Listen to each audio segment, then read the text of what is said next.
Healthcare is entering a new era, one of mega mergers. Corporate consolidation. A nonprofit Summa Health being acquired by Hadco. This new merger would create the nation's largest monopoly. OHSU essentially absorbing legacy. Private equity firms are increasingly getting involved. They've done what we call vertical integration. Consistent earnings growth, consistent dividend growth. The urge to merge. And if you need a hospital, you have one option. OHSU planning to lay off more than 500 staff.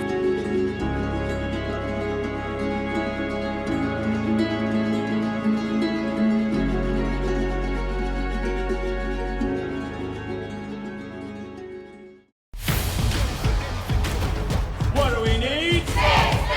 When do we need it? Now! We are part of a national movement to address the staffing crisis by proposing state-by-state legislation for safe staffing.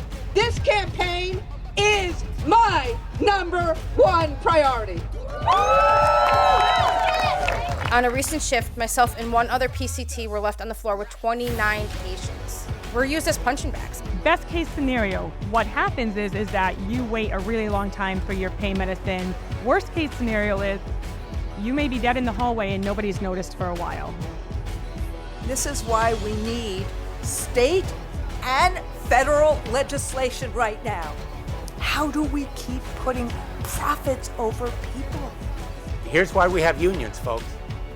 I want to be part of the solution. I think it's important for representatives to know that hospitals alone on their own are not hiring enough nurses. The standards are unsafe and we're not able to provide the care that we're trained for. I used to love being on nurse, and now I feel like I can barely make myself go to work. What's different now? Staffing. Nurses shouldn't have to try to leave their state to be compensated or to get a break. Last year, we had 3 campaigns that got to the finish line in terms of ensuring state staffing. A new law going into effect next month will make Oregon the first state to mandate minimum nurse-to-patient staffing ratios in all hospitals. Oregon is the first one that actually has been able to put penalties in a monetary value against our hospitals for breaking the law. I think it was vitally important to have the other unions on board. OFNHP is a very powerful voice in Oregon. When we showed up for open testimony, we had over 400 healthcare providers show up from 3 different unions.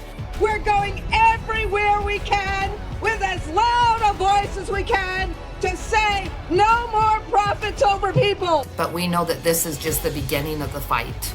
We have to continue to fight to make sure that this law is followed, because if we don't, no one will, and nurses and healthcare providers can be silent no more.